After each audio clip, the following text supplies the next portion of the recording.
Muito bem-vindos à terceira e última aula do Antigo Regime. Eu sou o Pedro Ferreira e não se esqueçam de porem um grande like neste vídeo e, claro, subscrever o canal. Ao longo deste vídeo não vamos ter muito do Antigo Regime, vamos ter mais das condicionantes que levaram ao fim desta época, tais como a Revolução Científica e o Iluminismo. Se procuram saber como funcionava o Antigo Regime, por favor, vejam a aula 1 desta série.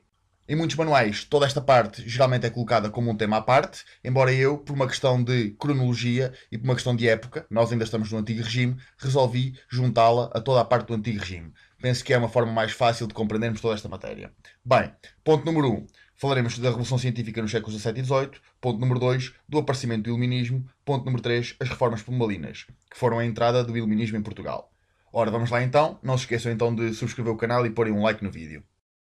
Como havíamos visto anteriormente, já os pensadores renascentistas procuravam formular um espírito crítico e duvidar por meio da observação de todo o conhecimento formulado pelos sábios antigos. A ideia de procurar a verdade por meio da observação vai solidificar-se e aprofundar-se em novas teorias. Em pleno século XVII, vão surgir princípios científicos, ainda hoje muito válidos pela ciência moderna, tais como o método cartesiano, defendido por Descartes e válido para as ciências matemáticas, que promulgava a dúvida sistemática e a análise de hipóteses até o encontro de um princípio evidente que pudesse ser tido como lei científica.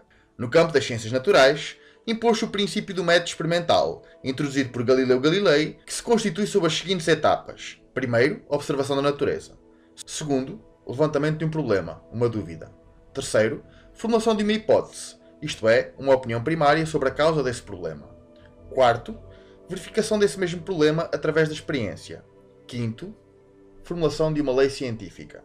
São princípios válidos ainda hoje, na ciência dos nossos dias, e é possível que já tenham ouvido falar deles numa aula de matemática ou físico-química. Do ponto de vista das descobertas científicas dos séculos XVII e XVIII, foram igualmente muito ricos, com grandes avanços na matemática, astronomia, física e até medicina.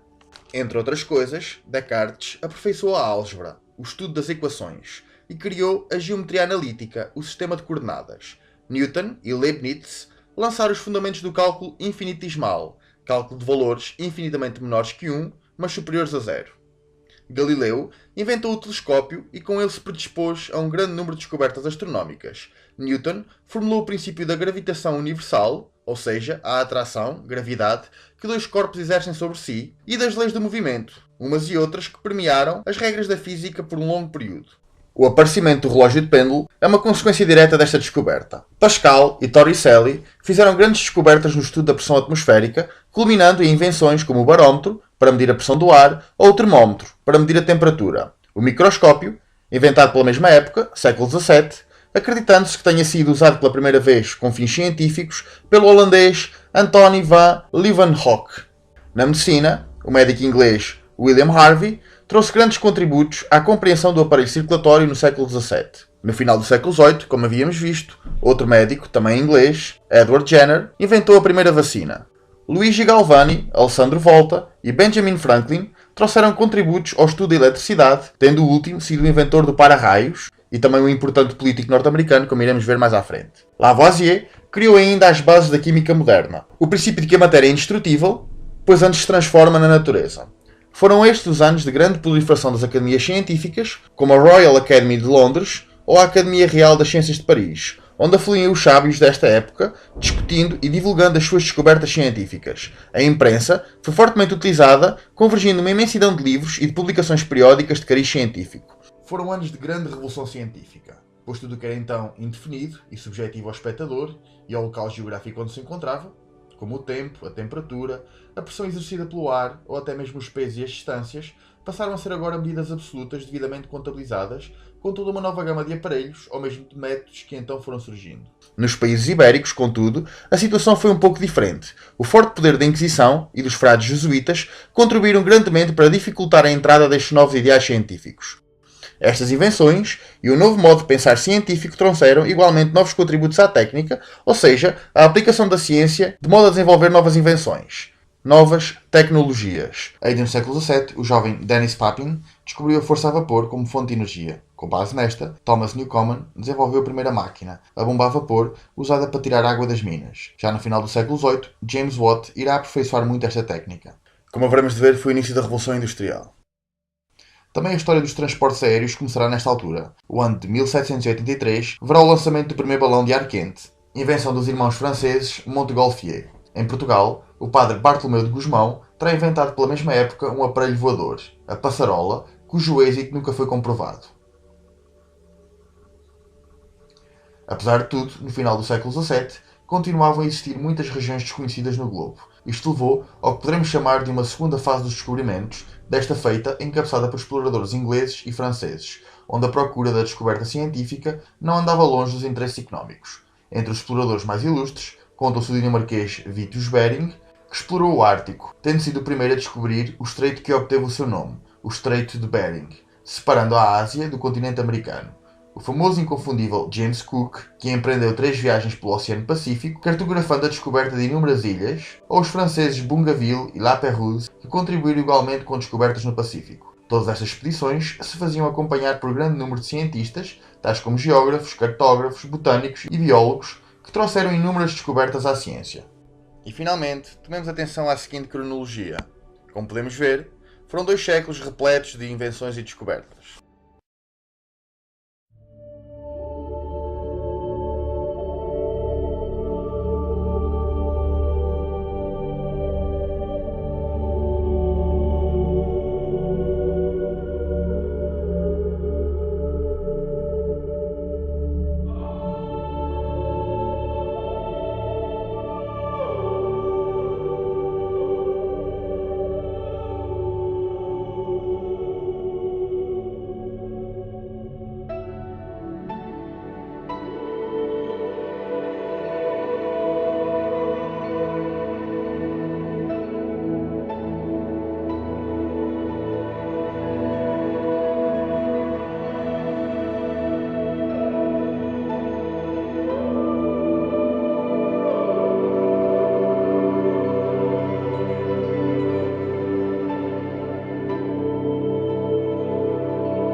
O surgimento dos métodos científicos e a grande evolução da ciência nos séculos XVII e XVIII levaram ao abrandamento do obscurantismo e à noção de que os fenómenos da natureza poderiam ser compreendidos por meio da razão humana aplicada ao experimentalismo. Esta ideia vai transbordar para outras áreas como a organização política e social dos Estados, levando ao aparecimento de uma corrente ideológica que ficou conhecida por iluminismo ou racionalismo. As luzes da razão, que afastariam as trevas do obscurantismo, da superstição, do fanatismo e da irracionalidade. Podemos considerar que os ideais iluministas surgiram ainda no século XVII nos escritos de John Locke, logo após a Glorious Revolution e o reforço do parlamentarismo. Todavia, foi durante o século XVIII, com primeiramente os escritos de Immanuel Kant, na Prússia, atual Alemanha, e mais tarde os escritos de Voltaire, Rousseau e Montesquieu em França, quando os novos ideais iluministas encontraram o seu esplendor. De facto, o século XVIII ficou conhecido como o século das luzes, vindo ainda a terminar com a aplicação de muitas destas ideias a partir de 1789, com os regimes políticos que sucederam à Revolução Francesa. Logo em 1702, o filósofo francês Fontanelle destacava o papel dos sábios na sociedade e enfatizava que por via da razão e da ciência um dia o homem haveria de chegar à Lua. Já John Locke, em 1690, na sua obra Tratado sobre o Governo Civil, descrevia a razão de ser dos Estados como uma espécie de contrato informal entre os governantes e os governados, com o objetivo de satisfazer os direitos base de todos os habitantes, nomeadamente o direito à segurança, o direito a um julgamento justo e o direito à propriedade. A ideia de um contrato social entre os cidadãos e o Estado vai ganhar novo fôlego com a obra de Jean-Jacques Rousseau em 1762, intitulada respectivamente O Contrato Social. Nesta é acrescida a ideia de uma soberania popular, um poder que emanava do povo que deveria, por recurso ao voto, eleger os seus governantes. Para que esse poder pudesse ser corretamente exercido, todos os homens deveriam ser esclarecidos por meio da razão e iguais perante as leis dos Estados. O papel reservado ao rei, como chefe do Estado, deveria ser apenas o zelador pelos interesses do povo. Caso não desempenhasse corretamente esse papel, cedendo à cobiça e à ambição, tornar-se-ia um tirano, um opressor, sendo justo de pô-lo. Estando ainda na época, o poder religioso da Igreja muito associado aos poderes estatais seculares, com todo um ciclo de lutas internacionais, como a Guerra dos 30 Anos, ou mesmo rivalidades internas, muito associadas à religião, caberá a outra grande figura do iluminismo, Voltaire, acusá-la de grande causadora dos males da humanidade e propor a separação dos seus interesses com os interesses do Estado. O laicismo, ou a laicização do Estado. Para Voltaire, todas as religiões convencionais levavam ao obscurantismo e à superstição, princípios antagónicos do individualismo da razão humana, e se fê-lo cultivar o princípio de uma nova crença, a que chamou o deísmo, onde a entidade criadora se revelava unicamente na natureza e na compreensão das suas leis. A tolerância religiosa, a liberdade de pensamento, o direito à liberdade, ao julgamento justo e ao individualismo eram cada vez mais vistos como direitos fundamentais do homem que a natureza lhe consagrava, sendo-lhe frequentemente retirados pela tirania dos Estados.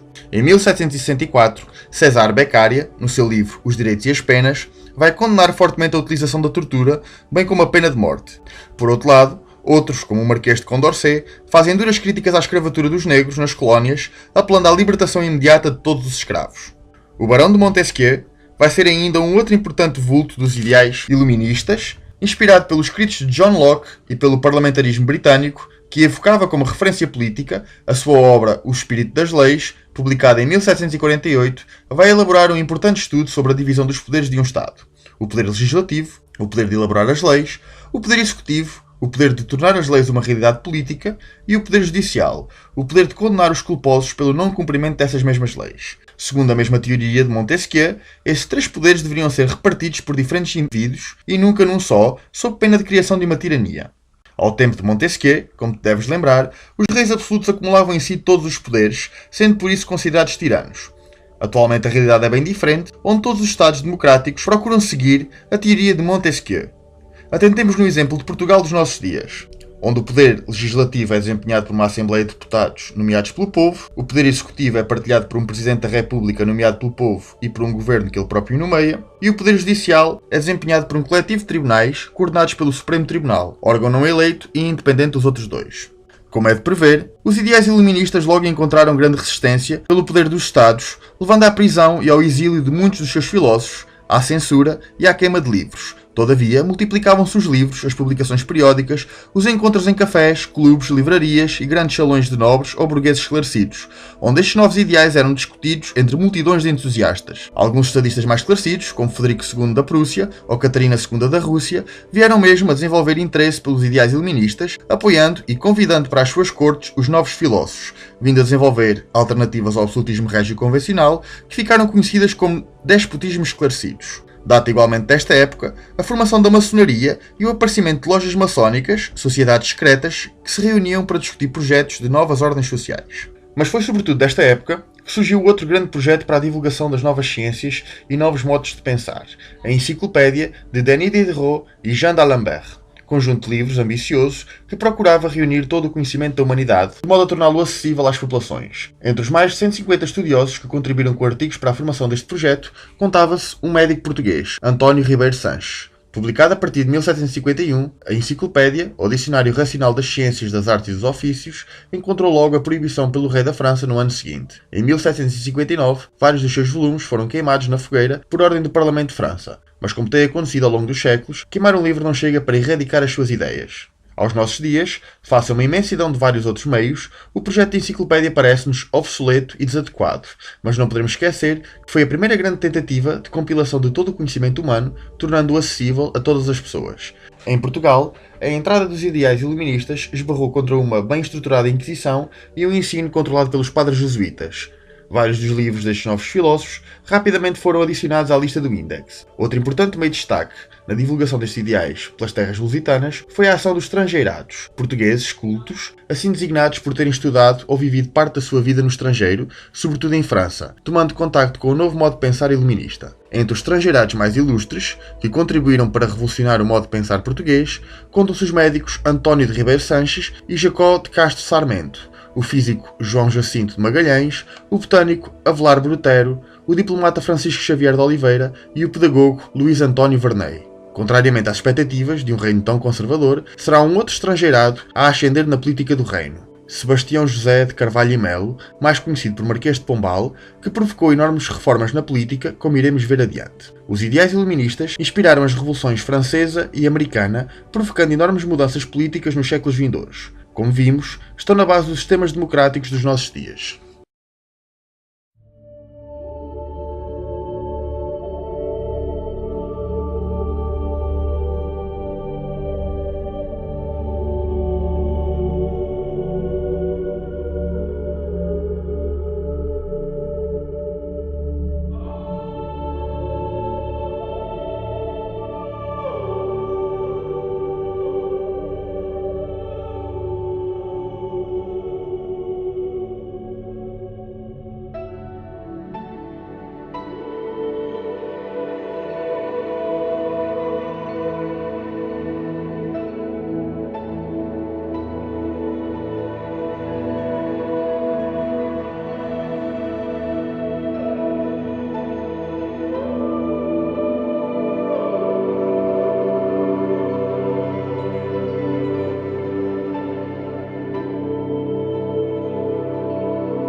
Em meados do século XVIII, Portugal encontrava-se numa situação de atraso relativamente às restantes nações europeias. A intolerância religiosa e cultural, perpetrada pela Inquisição, ainda fazia as suas vítimas, sobretudo entre os intelectuais e os grandes burgueses, cristãos novos na maioria dos casos. O ensino encontrava-se dominado pelos jesuítas, permanecendo na sua forma retrógrada de análise aos textos clássicos, recorrendo fortemente à memorização e sem qualquer atenção para os contributos do experimentalismo, onde nomes como Descartes, Leibniz ou Newton eram fortemente proibidos. No plano económico e político, o atraso fazia-se fortemente sentir através de um absolutismo tradicional, onde a autoridade régia se mostrava através de grandes obras barrocas, e a nobreza, pelo estatuto que lhe conferia a tradição, ainda desempenhava a maioria dos cargos do reino. A economia, fortemente dependente das remessas de ouro brasileiro, começou a ressentir-se da sua fraca industrialização logo que estas começaram a reduzir. Francisco Xavier de Oliveira, diplomata e influente escritor daquele período, que assinava sob o pseudónimo de Cavaleiro de Oliveira, não tardou, nos seus escritos, a comparar Portugal a um relógio atrasado, onde as inovações chegavam tarde.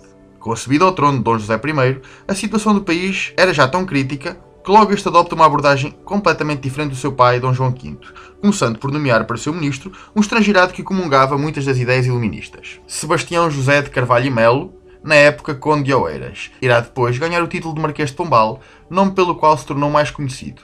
Pombal marcou-se pelo seu punho de ferro, destacando-se pelas intensas reformas que perpetrou nos planos político, económico e cultural do reino. 5 anos depois da sua nomeação, em 1755, o dramático episódio de um terremoto em Lisboa, com um grande número de mortes e destruição, ao invés de levar a sua política à falência, vai antes contribuir para reforçar a sua autoridade pela forma hábil como reconstruiu a cidade, o que lhe trouxe plenos poderes para implementar a sua política de reformas.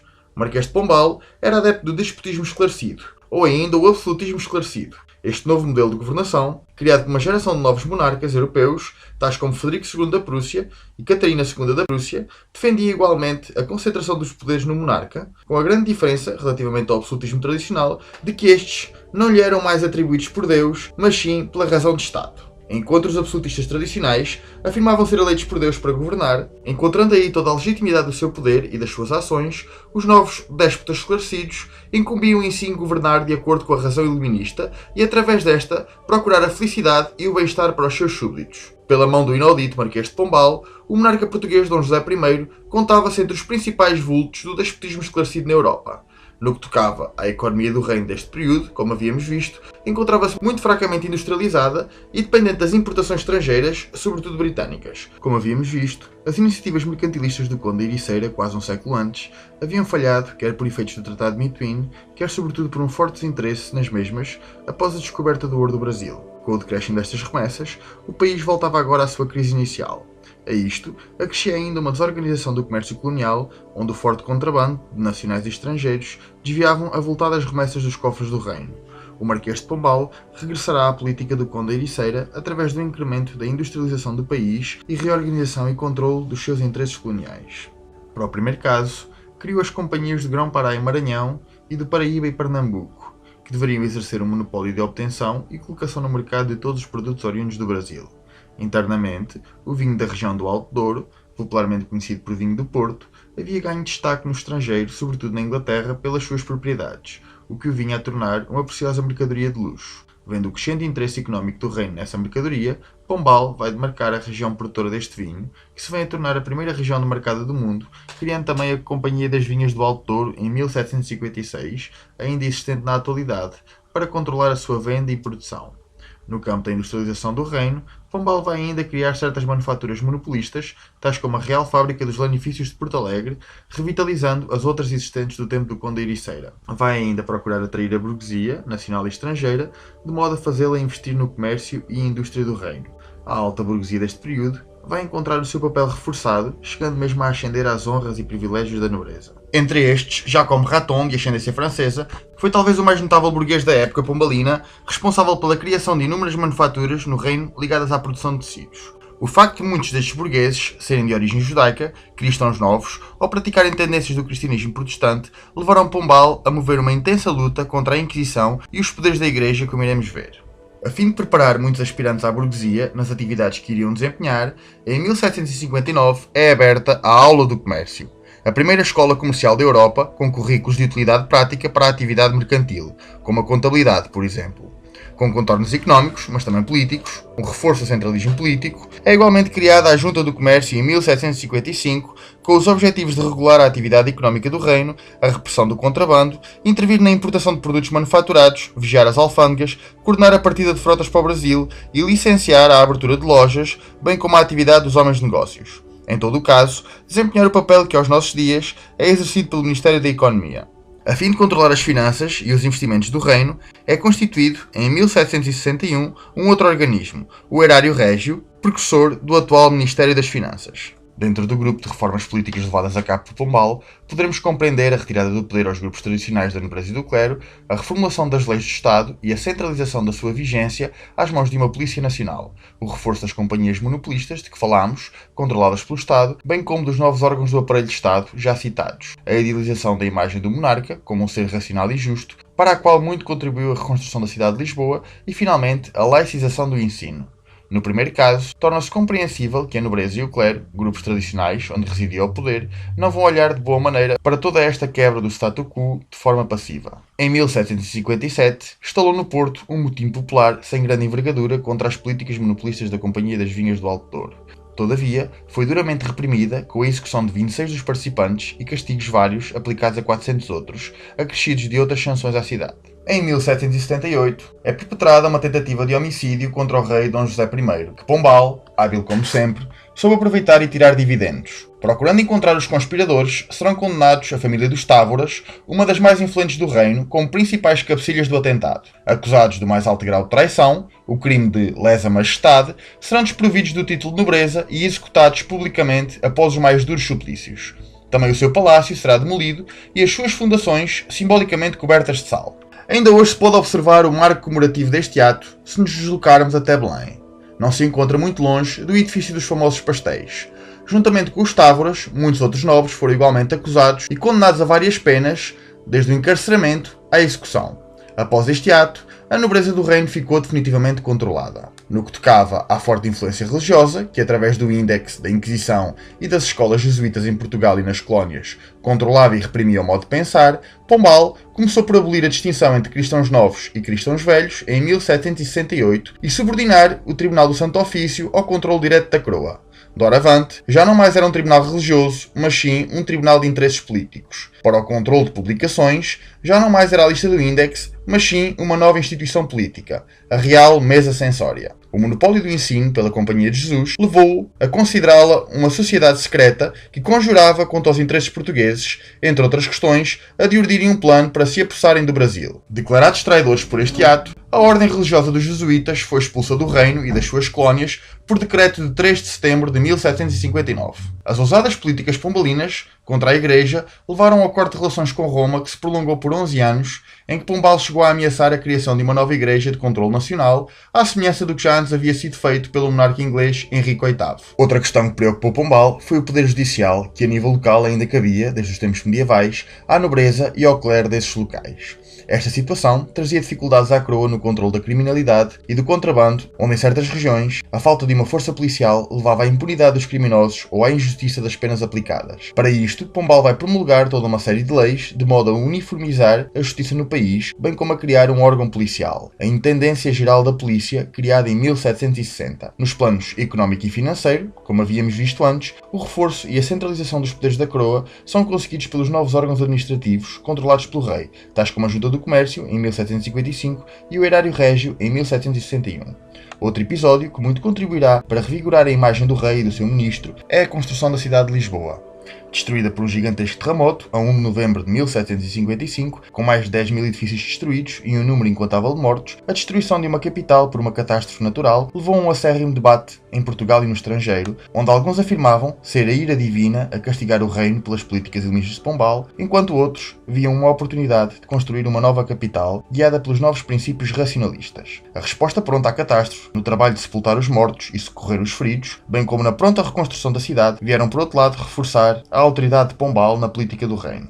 A tarefa de reconstrução foi prontamente entregue aos engenheiros Manuel da Maia e Eugênio dos Santos. Em oposição à antiga cidade de ruas estreitas e desordenadas, a nova cidade era a idealização da imagem do seu monarca, através de largas ruas retilíneas que convergiam no enorme largo da Praça do Comércio, onde a estátua do rei Dom José se prostrava como o centro da razão de Estado.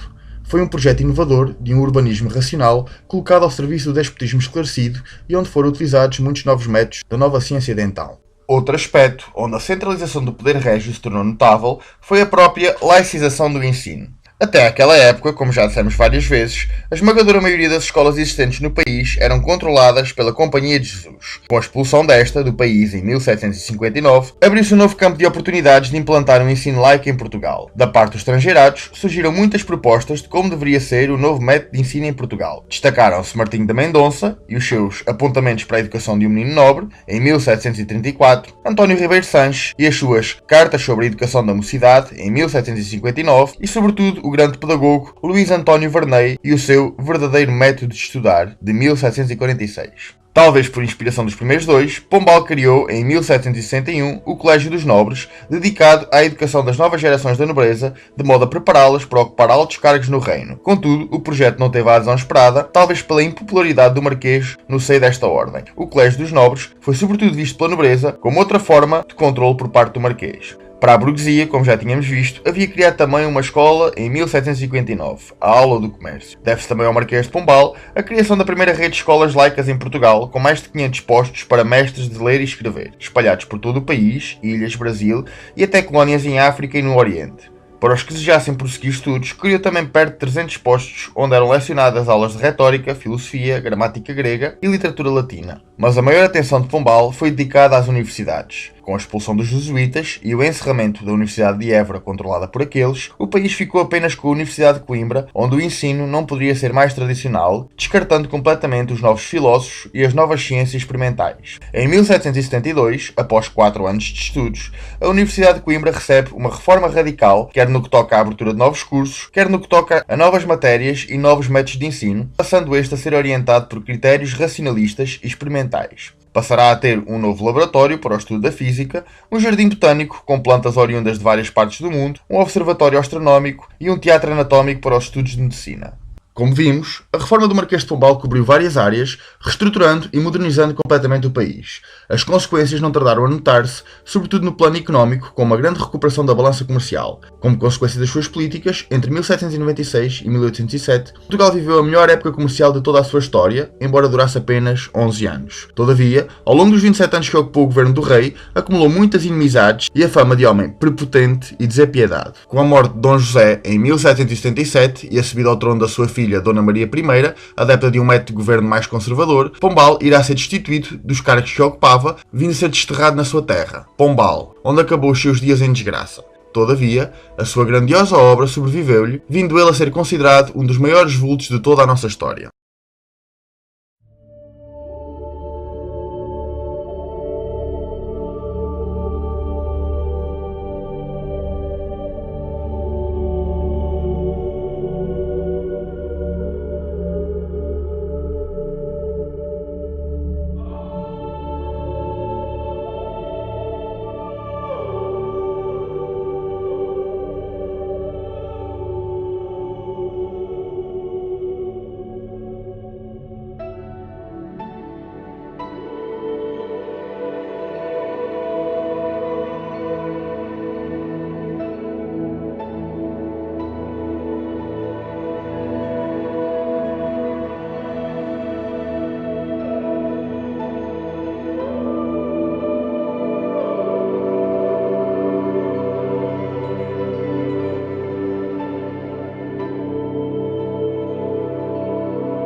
E cá temos de novo o nosso Mário, espero que tenham gostado e claro, não se esqueçam de subscrever. Até à próxima.